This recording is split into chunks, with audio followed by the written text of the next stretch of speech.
Bonjour à toutes et à tous, je suis Patrick Riguet, Cypressa. Nous sommes le mardi 26 juillet 2016 et il est très exactement 10h50 du matin. Donc je vous propose la traditionnelle revue de marché en partenariat avec DailyFX, le site web, le forum de mon partenaire courtier FXCM. Tous les mardis, vous savez que je réalise pour le compte de DailyFX cette revue de marché que vous pouvez ensuite retrouver en différé sur la playlist Point de marché Ishimoku avec Patrick Riguet de la chaîne YouTube DailyFX. Donc pendant que je vous racontais cette petite histoire, j'imagine que vous avez eu le temps de lire l'avertissement sur le fait que le trading peut engendrer des pertes allant jusqu'à 100% de notre capital, voire davantage. J'ai un petit souci pour être très franc avec vous, c'est que en réalité je sais pas quoi dire. Je peux pas mentir, j'ai pas de plan intraday à me mettre sous la dent. Je n'ai rien de proposé en plan de trading à proposer en plan de trading. Et qui plus est, si vous regardez le calendrier économique, donc là nous sommes sur le calendrier économique du site DailyFX, donc de mon partenaire FXCM. Et on va pas le faire ensemble puisque c'est quelque chose que vous pouvez tout à fait faire sans moi après coup. Si vous regardez les statistiques du jour et notamment celles qui arrivent pour la fin de semaine, de mercredi entre le FOMC à vendredi, je crains qu'il y ait des forts mouvements de volatilité un petit peu irrationnels et qu'il ne soit pas extrêmement pertinent de faire du trading dans ce genre de situation. À moins d'être devant l'écran toute la journée et de choper la bonne opportunité au bon moment, mais c'est pas du tout la façon dont j'ai de trader. Donc avant de commencer à vous montrer malgré tout une petite analyse de l'euro USD, de l'AUD USD, de l'USD Yen et de l'USD CAD, seuls endroits, peut-être le SP500, le DAX, seuls endroits où je peux éventuellement peut-être me préparer un petit plan de trading au cas où, va-t-il falloir pouvoir encore entrer en position parce que quand il y a des statistiques, des annonces économiques telles que celles que l'on vient de voir sur le calendrier économique, la volatilité est extrême dans ces moments-là et il est difficile d'entrer en position puisque le trading consiste avant tout, et c'est de cela dont je vais vous parler encore un petit peu aujourd'hui, à respecter un strict money management, à gérer, c'est pas très joli comme nom, mais j'en ai pas trouvé de mieux, à gérer nos pulsions et nos émotions. Sans gestion des émotions, sans money management, il n'est pas possible de gagner en trading, que ce soit avec Ishimoku, du chartisme ou je ne sais quel autre indicateur magique. C'est vraiment la clé du succès. Donc à partir de là, il faut ensuite savoir bien utiliser son outil d'analyse technique. Donc en ce qui nous concerne, c'est l'Ishimoku. En tout cas, en ce qui me concerne, c'est l'Ishimoku. Puis préparer des plans de trading, à la fois baissier, à la fois haussier, en ayant la tête froide. Je lis trop souvent sur les réseaux sociaux, c'est haussier contre les baissiers. On peut tout à fait avoir un plan de trading haussier et baissier. On n'a pas besoin d'être soit l'un, soit l'autre.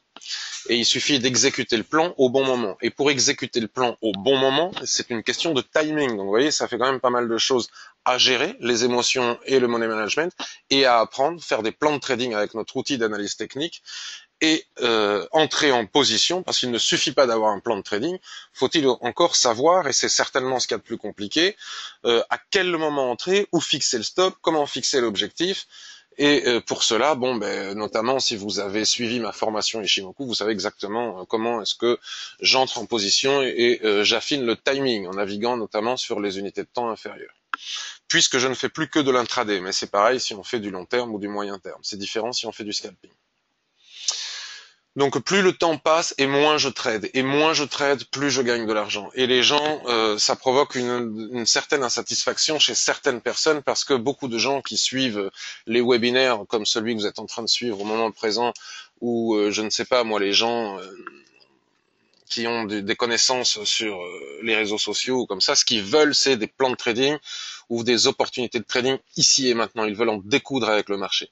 Et quand le marché n'est pas favorable à cela, eh bien, ils tradent quand même, ils perdent de l'argent. Donc, comme ils perdent de l'argent, ils essayent de se refaire. Comme ils essayent de se refaire, ils jouent du levier. Et comme ils jouent du levier, c'est la catastrophe. On engendre des catastrophes et en aucun cas des gains, sinon ça se saurait. Donc, il y a des périodes où il faut savoir ne pas trader. Et je considère que c'est peut-être une semaine où, bon, c'est pas parce que je dis ça, parce qu'après les choses peuvent aller très vite, mais c'est pas parce que je dis ça que ça va être forcément comme ça. Mais mon plan de trading est peut-être de ne pas trader cette semaine, puisque le marché n'est pas favorable. Et je dis souvent que pour faire de grosses plus-values, il n'est pas nécessaire de gagner plus de 4-5 trades par mois. Et les gens me disent c'est pas possible. Donc, ce que je vous propose de faire pour constater que cela est possible, après vous pouvez ou vous ne pouvez pas émotionnellement. C'est-à-dire qu'il y a des gens qui ont bien compris que c'était possible, mais qui ne peuvent pas s'empêcher de trader, comme une sorte d'addiction. Ils ressentent de l'adrénaline. J'ai vécu tout cela moi aussi, donc je sais très bien de quoi il s'agit. Vous voyez sur le site web, sur mon site web qui est ici, donc vous tapez Ishimoku Kinkoyo dans la barre d'adresse, vous tapez Ishimoku et c'est le seul qui finit en point info si vous recherchez sur Google, apparaît mon site web avec le menu, les témoignages, les vidéos, les newsletters, les offres de formation, les offres FXM, etc., etc. Dans le menu vertical, je l'ai déjà dit 100 fois, vous avez plein de tutos gratuits, vous avez la possibilité de voir pas mal de choses, et vous avez surtout ici un moteur de recherche. Donc par exemple, si vous tapez Money Management,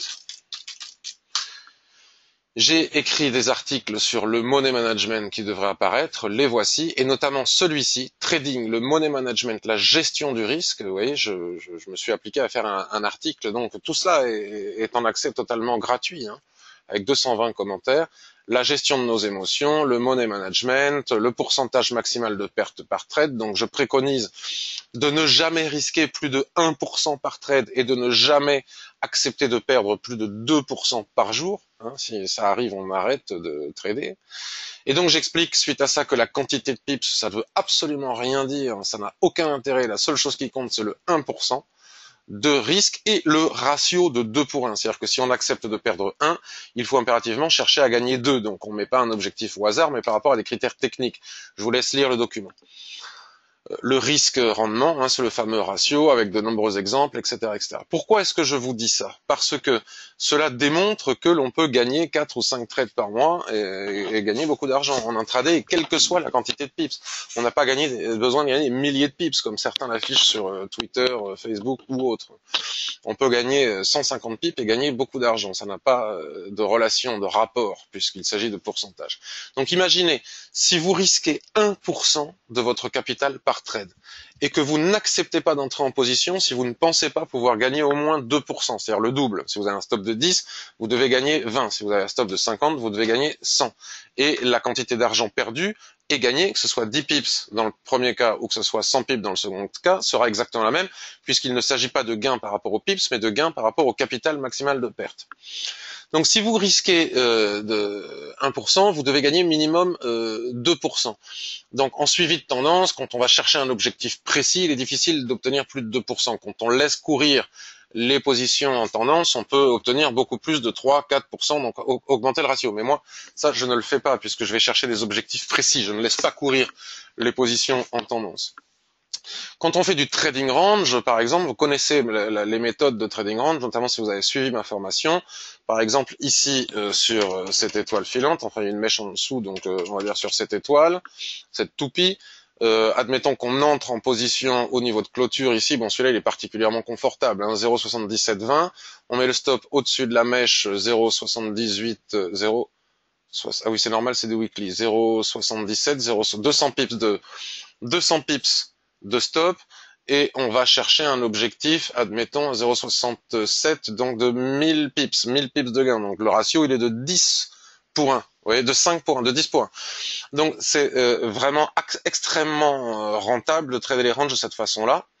Donc tout cela pour dire que si vous risquez 1%, admettons que vous ayez un capital, on va dire il y a énormément de gens qui ont de petits capitaux et qui ouvrent chez mon courtier FXM des comptes de 2000 euros pour démarrer. Ça sert à rien de perdre 50 000 euros tant qu'on ne sait pas trader. Vaut mieux en perdre 2000 qu'en perdre 50 000 si jamais on perd son argent en débutant, ce qui est souvent le cas. Donc c'est pour ça qu'il vaut mieux trader en démo pour se faire la main. Mais admettons qu'on ouvre un compte de 2000 euros, mais si c'est 20 000 ou 200 000, il suffit de l'ajuster de façon proportionnelle. Si on risque 1% par trade, cela veut dire qu'on ne peut pas perdre plus de 20 euros par trade. Mais obligatoirement, puisqu'on va chercher un ratio de 2 pour 1, on va gagner 40 euros, le double, d'accord? Donc si vous gagnez 3, admettons 2000 euros, 10% de 10 000 euros, c'est 200. Admettons que vous gagnez 3 trades seulement. 3 trades, vous allez risquer 1% dans chaque trade, et donc vous allez chercher 2%. Vous gagnez 3 trades, ça vous fait 6%. C'est-à-dire qu'en ne gagnant que 3 trades dans le mois, vous augmentez votre capital de 6%, ce qui est absolument énorme. Et ce qui démontre et ce qui prouve qu'il n'est absolument pas nécessaire de trader sans cesse pour gagner de l'argent. Bien au contraire. Il suffit d'attendre des situations favorables, et des situations favorables, je vais vous dire que pour qu'il y en ait 3 à 4 à 5 par mois, franchement, ça arrive forcément et obligatoirement. C'est rien du tout, 5 opportunités favorables à forte probabilité de réussite sur un mois de trading, c'est vraiment rien du tout. Voilà pourquoi j'insiste sur le fait qu'il n'est pas nécessaire de trader pour gagner de l'argent beaucoup, et que je suis désolé si je déçois, puisque ça m'a été dit plusieurs fois, les gens, bon voilà, avec Patrick Riguet, il n'y a jamais d'opportunité. Si, il y en a, mais il n'y en a pas tous les jours. Vous voyez, il y en a une sur USD Yen la semaine dernière. J'ai fait un trade la semaine dernière, USD Yen, qui m'a permis de gagner pratiquement 3%.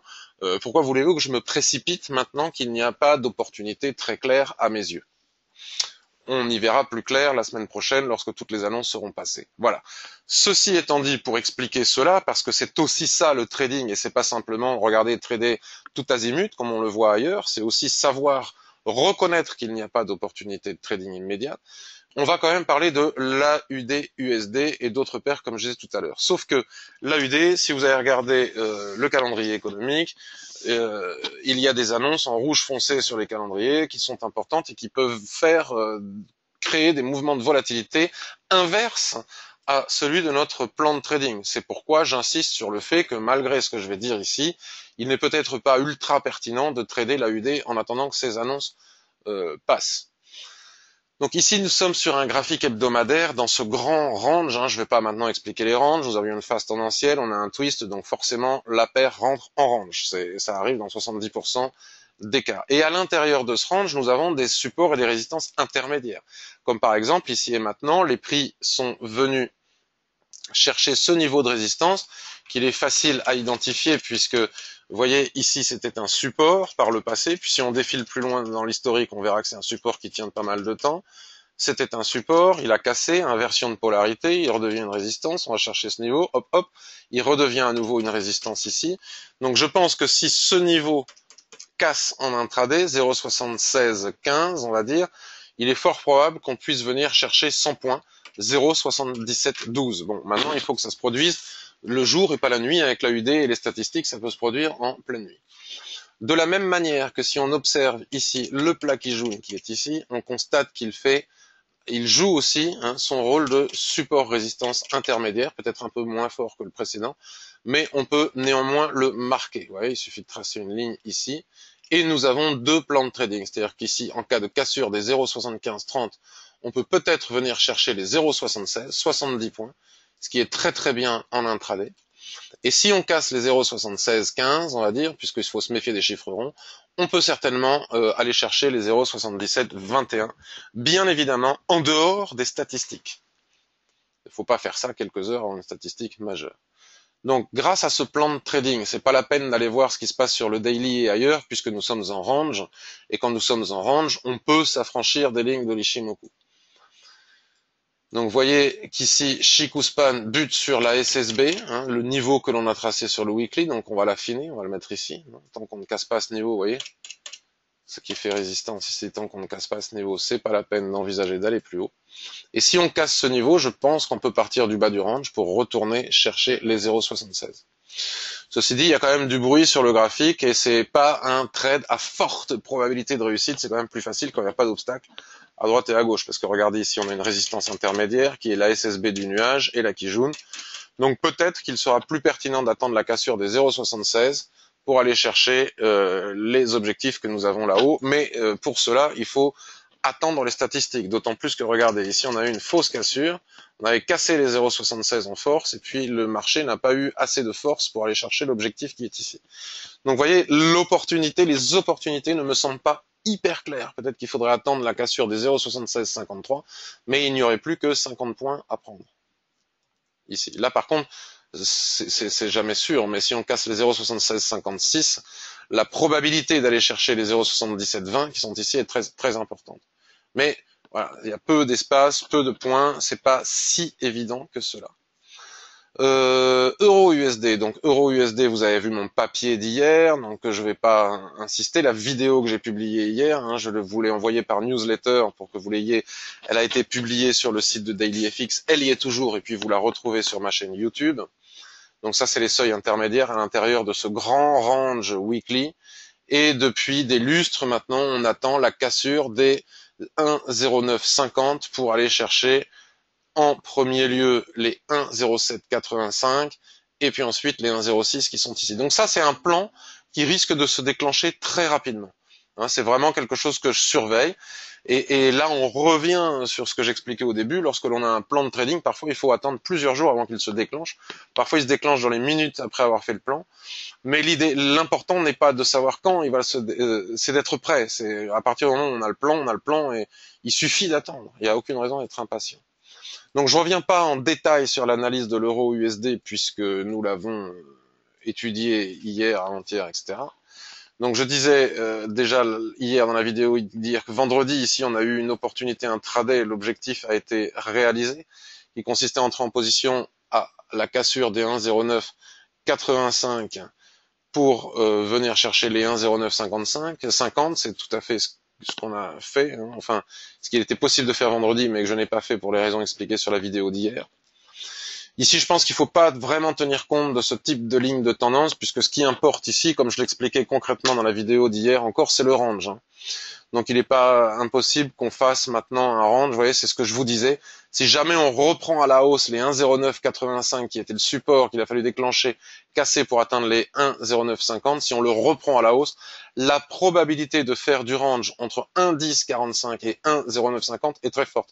Donc ça peut être un autre plan de trading, puisque si on a un autre type de soulèvement comme ceux que l'on a ici, on peut tout à fait shorter la paire avec le stop au-dessus de la mèche haute qui forme le soulèvement pour venir chercher le bas du range ici.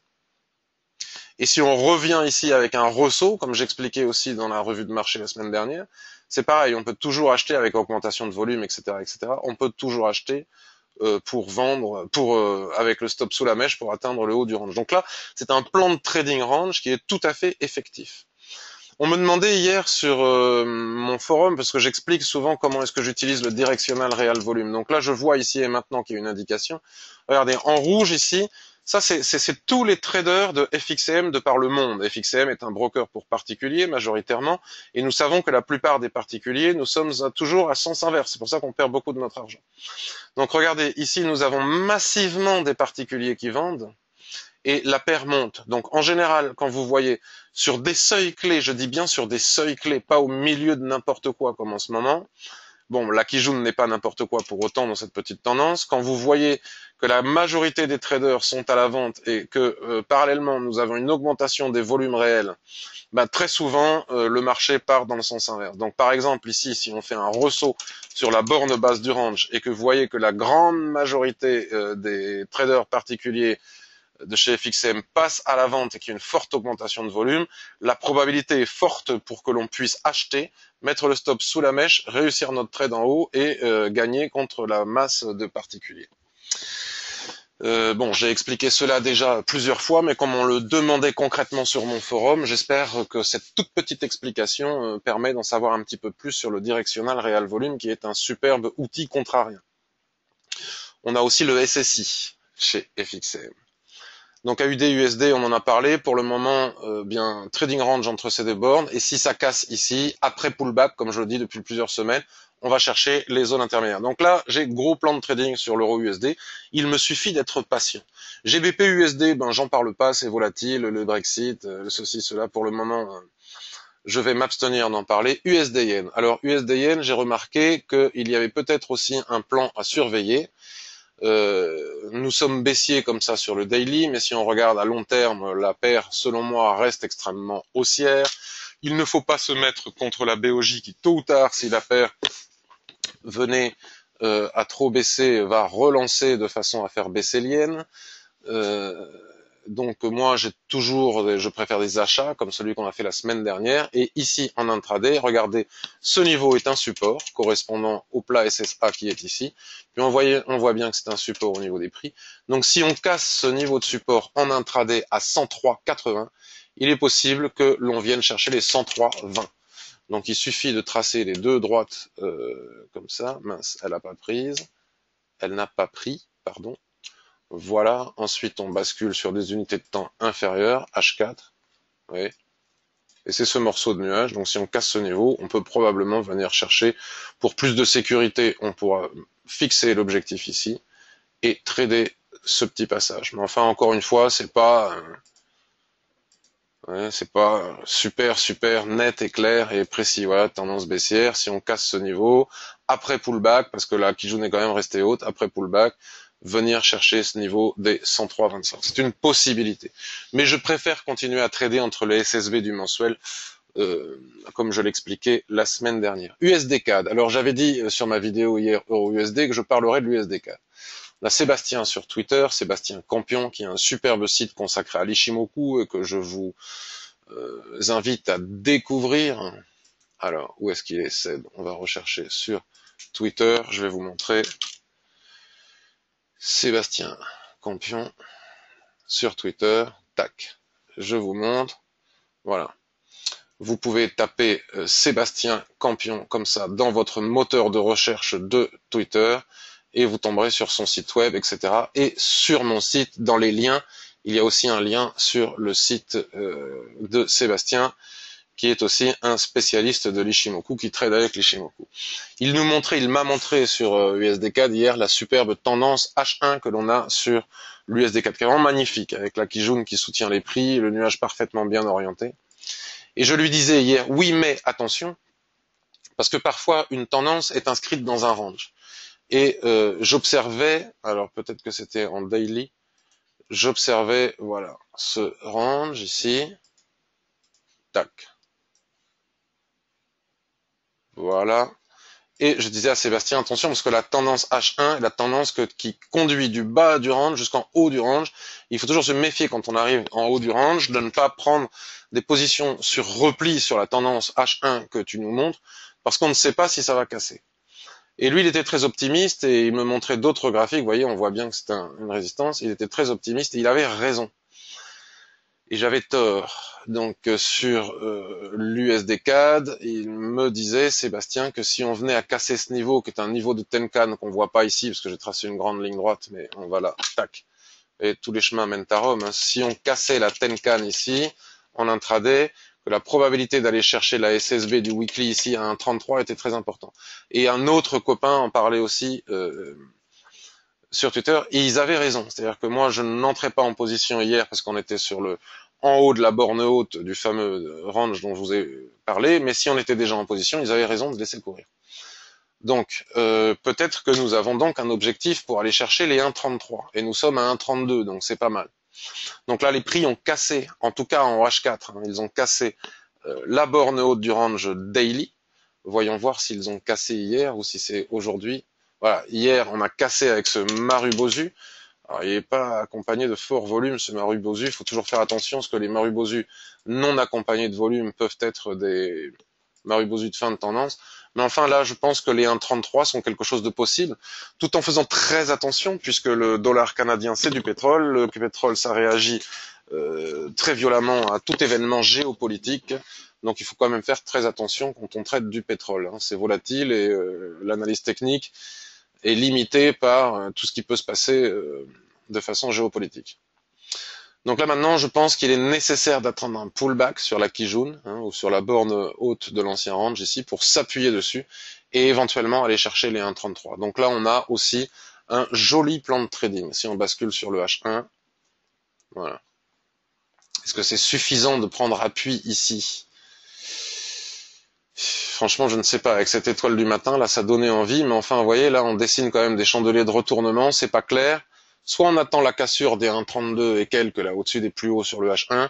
Soit on attend un retour sur la Kijun H4 pour pouvoir entrer en position. Je regarde de nouveau, voilà. Et il faut faire attention, là, on est sur le daily. Vous savez que les cassures qui se font loin de Tenkan demandent que l'on attende que la Tenkan remonte puisque c'est une situation de surachat et ça ne peut pas durer. Un éloignement des prix vis-à-vis de la Tenkan ne peut jamais vraiment durer. Il faut attendre soit que les prix fassent du range pour que la Tenkan remonte suivant le calcul des plus hauts sur les 9 dernières périodes, soit que les prix reviennent à la Tenkan. Donc il faut être méfiant, mais on a un plan de trading ici sur l'USD CAD. Mais comme le niveau de surachat est très élevé en daily, ça va être difficile de monter en ligne droite jusqu'au 1,33. Il va peut-être falloir faire une période de range, auquel cas il faut attendre que le range s'installe, le trader et sortir en cas de cassure par le haut.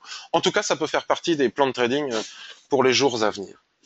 Voilà, j'ai fait le tour de la question. J'ai pas grand chose d'autre. Ah oui, j'avais parlé du SP500. Alors le SP500, la seule chose que je voulais vous montrer, donc là aussi il y a énormément de statistiques, faire attention. Quand on n'a plus de repères avec l'Ishimoku, puisqu'on est sur des plus hauts historiques, donc on utilise les extensions de Fibonacci. Et là, en traçant d'anciennes extensions de Fibonacci, je vois que le premier objectif ici est à 2180, qu'il a plus ou moins été atteint, et que si on casse les 2180, après pullback sur les lignes de l'Ishimoku en H4 par exemple, on pourra aller viser le seuil suivant des 2300, et donc la même chose pour les autres indices américains. Et comme je le montrais hier de nouveau sur Twitter, le DAX suivra. Donc il suffira de suivre les lignes de l'Ishimoku du DAX, en sachant que si le SP500 casse ici pour aller chercher ce niveau, le DAX, quelles que soient les résistances qu'il a au-dessus de la tête, il suivra, du moins en intraday, et peut-être avec un écart de points, mais en tout cas, il suivra le mouvement. D'accord? Donc sur ce, je vous souhaite une excellente journée, une excellente semaine. Je pars quelques jours de nouveau en vacances dans les Landes cette fois-ci, mais j'assurerai la revue de marché, la quotidienne Ishimoku, et j'assurerai le suivi sur le blog et le forum. À bientôt, merci de votre écoute.